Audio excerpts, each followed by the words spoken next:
ان کے مونڈے سے تلوار مونڈے کو کاٹ دیا, کندھے سے ہاتھ کاٹ دیا. جھنڈا رسول اللہ کا جس کے ہاتھ میں ہے وہ ہاتھ کا کٹ جانا گویا کہ جھنڈا نیچے آ جائے. مصعب بن عمیر کا ایک ہاتھ کٹا, جھنڈا بائیں ہاتھ میں اٹھا کر کھڑے ہوئے. رسول اللہ کا جھنڈا گرنے نہیں دے رہے تھے, اور جب بائیں ہاتھ میں ان کا جھنڈا آیا تو وہی ظالم نے بائیں ہاتھ کو کہنی سمیت کاٹ دیا. جھنڈا یا تو اس ہاتھ میں ہو سکتا ہے یا اس ہاتھ میں. تاریخ اسلام کی سچے اور آگ کی وہاں گردانی کرو, سرگردانی کرو تو پتا چلے مصعب بن عمیر نے کٹے ہوئے بازوؤں سے اس پرچم کو پکڑا تھا, سینے میں دبا کر, اپنی ٹھوڑی کے نیچے دبا کر حضور کے پرچم کو نیچے نہیں آنے دینا چاہتا. جس کے ادھر کا بازو کٹ گیا ہو, ادھر کا ہاتھ کٹ گیا ہو, کٹے ہوئے ہاتھوں سے. اور اسی احد کے میدان میں ظالموں نے جب دیکھا کہ یہ جھنڈا نیچے آنے نہیں دیتا, سینے پر بہت تیز بھالا مارا, نیزہ مارا. اس وقت آپ نے پکار کر کہا احد کے میدان میں, یہ نہیں کہ لوگوں میرا ہاتھ کٹ گیا, لوگوں میرا بازو کٹ گیا, لوگوں میرے سینے پر دشمنوں نے نیزہ مارا. نہیں, احد کے میدان میں مصعب بن عمیر پکار رہے تھے, میرا کوئی ساتھی قریب ہے تو آ جائے, مجھے نہ سنبھالے رسول اللہ کا جھنڈا سنبھال لے, میں اسے آخری سانس تک نیچے آنے نہیں دینا چاہتا. حضور پاک صلی اللہ تعالی علیہ وسلم کے پرچم کو نیچے آنے نہیں دینا چاہتے. ان کے بھائی تھے, انہوں نے اٹھا لیا. حضرت مصعب بن عمیر احد کے میدان میں شہید ہو گئے. جانتے ہو رسول پاک صلی اللہ علیہ وسلم ساری لاشوں کو جب جمع کر رہے تھے, مصعب بن عمیر کے پاس آئے اور پھر کہا اے مصعب بن عمیر, وہ سفیر اسلام ہے, رسول اللہ کا ترجمان ہے. من المؤمنین رجال صدقوا ما عاهدوا اللہ علیہ, مومنین میں سے کچھ لوگ وہ ہیں جنہوں نے اللہ سے کیا ہوا وعدہ پورا کر دیا ہے. اور اس کے بعد ان کے دفن کا طریقہ بھی ہے. اللہ اکبر. رسول پاک صلی اللہ علیہ وسلم نے فرمایا ان کو دفن کرو, ان کو دفن کرو. جب ان کو دفن کرنے کی بات آئی تو آپ کا جسم چھپانے کے لیے صحابہ کوشش کرتے رہے. جب ان کا سر چھپایا جاتا تو نیچے سے کھل جاتا, اور جب نیچے کا حصہ چھپاتے تو سر کا حصہ کھل جاتا. کپڑا اتنا نہیں تھا آپ کے پاس, کپڑا اتنا نہیں تھا. نبی پاک صلی اللہ تعالی علیہ وسلم کے پاس صحابہ نے کہا اتنا ہی کپڑا مصعب کے پاس رہ گیا. حضور پاک صلی اللہ علیہ وسلم نے فرمایا مصعب کے پاس ایک چھوٹا ٹکڑا ہے, وہ دنیا سے ایک چھوٹا ٹکڑا لیے جا رہا ہے اور ساتھ میں رسول اللہ کو لیے جا رہا ہے, محمد الرسول اللہ کو ساتھ لیے جا رہا ہے. اس گھر گھاس ان کے قدموں پر رکھ کر دفن کیا گیا. پھر میں کہتا ہوں میرے عزیزوں, وہ کون سے جوان تھے جنہوں نے اپنی زندگی کو نچھاور کر دیا تھا ان قدموں میں, عیش و عشرت کو ترک کر دیا تھا, ان کے مہنگے لباس, ان کی مہنگی خوشبوئیں, ساری چیزیں دربار رسالت میں وقف ہو گئی تھی صرف نبی پاک صلی اللہ علیہ وسلم کی رضا کے لیے. آج آپ سے ہم یہ نہیں کہتے کہ حلال چیزیں چھوڑ دو, پہننا چھوڑ دو, اوڑھنا چھوڑ دو, نہیں, کم از کم حضور پاک کے اگر غلام ہو تو حرام چیزوں کو تو چھوڑ سکتے ہو. لباس اچھا پہنو, خوشبو استعمال کرو, اس کی ممانعت نہیں ہے. لیکن اے نوجوانوں, اگر حضور کی غلامی کا دعویٰ کرتے ہو تو ہم چاہتے ہیں تمہارے کان پھر یہ گندے نغمے کیوں سنتے ہیں, یہ گالیاں تمہاری زبانوں سے نکلتی کیسے ہیں, یہ تم آوارہ گردی میں اپنی آنکھیں بہکاتے کیسے ہو, تمہارے یہ جسم کا ہر عضو گناہوں کی غمازی کیوں کر رہا ہے. نبی رحمت صلی اللہ علیہ وسلم کے غلام ہو تو پھر آؤ میرے عزیزوں, اس دربار کی غلامی کی لذت جسے مل جائے. اللہ اکبر. میں سچ کہتا ہوں, اقبال نے ایک جملہ کہا تھا, اقبال کے اشعار بہت معنی خیز ہے. کہا تھا کہ یہ غازی یہ تیرے پر اسرار بندے جنہیں تو نے بخشا ہے ذوق خدائی, دو نیم ان کی ٹھوکر میں دریا و صحرا, سمٹ کر پہاڑ ان کی ہیبت سے رائی. اور پھر اقبال جو کہتا ہے دو عالم سے کرتی ہے بیگانہ دل کو, عجب چیز ہے لذت آشنائی. دو عالم سے کرتی ہے بیگانہ دل کو, عجب چیز ہے لذت آشنائی. جس کو حضور پاک کی آشنائی کی لذت ملی ہے پوری دنیا سے اسے بے خبر کر دیتی. میں اب سال کی ابتدا ہو گئی, ان جانثاروں کی بات میں کر رہا ہوں جنہوں نے رسول پاک صلی اللہ علیہ وسلم کی غلامی کی لذت محسوس کی ہے. احد کے میدان میں جانے سے پہلے دو گہرے یار، بہت گہرے دوست کیا دعا کر رہے ہیں بتاؤں اب؟ سعد ابن ابی وقاص، عبداللہ بن جہش، یہ دو نام یاد رکھنا ہے نوجوانوں، جن کو کہتے ہیں نا جگری یار، اٹھنا بیٹھنا ساتھ میں، کھانا پینا ساتھ میں، رات کو چلنا پھرنا ساتھ میں، کہیں کچھ مشورے کرنا ہو ساتھ میں۔ سعد ابن ابی وقاص اور عبداللہ بن جہش، ان دونوں کی دوستی بڑی مشہور تھی، بہت مشہور تھی، لیکن احد کے میدان میں جانے سے پہلے اللہ اکبر دعا کیا کر رہے ہیں سنو۔ دونوں آئے، مصلی بچھائے، رات کا وقت ہے۔ سعد ابن ابی وقاص کہتے ہیں میرے بھائی عبداللہ میں دعا کروں گا تم آمین کہنا۔ عبداللہ بن جہش کہتے ہیں ٹھیک ہے میں بھی دعا کروں گا تم آمین کہنا۔ دونوں مصلی بچھا کر بیٹھے، دعا کیا کر رہے ہیں؟ سعد بن ابی وقاص نے پہلے ہاتھ اٹھایا اور کہا اے اللہ کل احد کے میدان میں جب ہم اتریں گے تیرے رسول پاک صلی اللہ تعالیٰ علیہ وسلم کی حمایت کے لیے، ہم اپنی جانیں قربان کرنے کے لیے میدان میں آئیں گے، مولا میرا مقابلہ کسی ایسے سخت دشمن کے ساتھ کرا جو سب سے بڑا پہلوان ہو، سب سے بڑا پہلوان ہو۔ تمنا تو دیکھو حضور کے غلام کی کیسی، تمنا کیسی، کل جو سب سے بڑا دشمن ہوگا اس سے میرا مقابلہ کرا دے مولا۔ پھر کیا کرے گا؟ سعد بن ابی وقاص کہتے ہیں مولا جب وہ تیرے حبیب کا دشمن سامنے آئے، کبھی میں اس کو دائیں سے ماروں، کبھی بائیں سے ماروں، کبھی آگے سے ماروں، کبھی پیچھے سے ماروں، اور اس کو گرا کر اس کے نیزے پر جھنڈا گاڑ کر کہوں لبیک یا رسول اللہ، رسول پاک کی سر بلندی کا اعلان کروں۔ یہ دعا تو دیکھیں دعائیں کیسی کیسی ہیں علماء کی۔ تمنا یہ نہیں ہے حالات کچھ ہو گئے تو میں چھپ کر کے کہیں پناہ لے لوں گا، جنگ کے حالات میرے عزیزوں کرکٹ کا میدان نہیں ہے، سر ہتھیلی میں لیے جانے کا منظر ہوتا ہے، جان لے کر جاتے ہیں، لیکن تمنا بھی کیا ہے چھوٹے سپاہی سے لڑنے کا نہیں ہے، چھٹ پٹ وارداتیں نہیں ہیں۔ سعد بن ابی وقاص کہتے ہیں سب سے بڑا پہلوان جو ہوگا میرا اس سے مقابلہ ہو جائے۔ دعا کر کے ان کے دوست جگری دوست ہیں عبداللہ بن جہش آمین کہہ رہے، آمین کہہ رہے۔ اب سنو جب ان کی دعا ختم ہو گئی عبداللہ بن جہش کہتے اے سعد اب میں دعا کرتا ہوں تم آمین کہو۔ اللہ اللہ دعائیں کیسی، جانثاران رسول۔ عبداللہ بن جہش ہاتھ اٹھاتے ہیں اور کہتے ہیں بارگاہ رب العزت میں مولا کریم جب کل کی صبح تیرے رسول کے ساتھ ہم میدان میں جائیں، اے رب ذوالجلال اسلام کی سربلندی کے لیے، تیرے نبی کے ناموس کی حفاظت کے لیے لڑنے کے لیے جب میں میدان میں آؤں تو کیا ہو مولا دشمنوں سے میرا مقابلہ ہو جائے اور دشمنوں کی صفوں میں گھر جاؤں، کبھی دشمن مجھے سامنے سے مارے، کبھی پیچھے سے مارے، کبھی دائیں سے مارے، کبھی بائیں سے مارے، اور مجھے مار مار کر ٹکڑے کرے، اور پھر میرے ہر ٹکڑے سے آواز آئے تیرا رسول سر بلند ہے، اسلام سر بلند ہے۔ دعا ان کی یہ ہے۔ سعد بن ابی وقاص آمین کہہ رہے ہیں، ایک بڑے دشمن سے مقابلہ کرنے کی دعا کر رہا ہے اور دوسرا محبت مصطفیٰ میں زخم کھا کھا کر مرنے کی دعا کر رہا ہے۔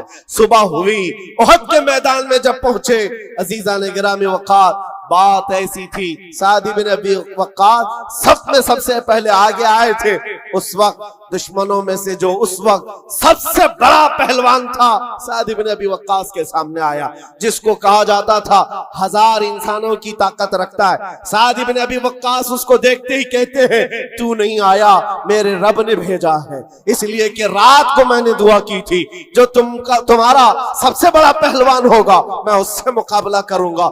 سعد بن ابی وقاص نے دعا کی تھی، مولا نے سامنا کرا دیا، اب شروع ہو گئے تیر چلنا اور نیزے چلنا۔ سعد بن ابی وقاص کے تیر ایسے تیر تھے، کبھی سامنے سے جاتے، کبھی دائیں سے، کبھی بائیں سے، بجلیوں کی طرح آواز کرتے، اس دشمن کے سینے میں پیوست ہوتے۔ جانتے ہو یہ سعد بن ابی وقاص کون ہے؟ تیر چلاتے تھے تو پیچھے سے رسول اللہ آواز دیتے تھے ابھی انت و امی ارمی یا سعد، اے سعد تیرے تیر چلا، تجھ پر میرے ماں باپ قربان۔ تنہا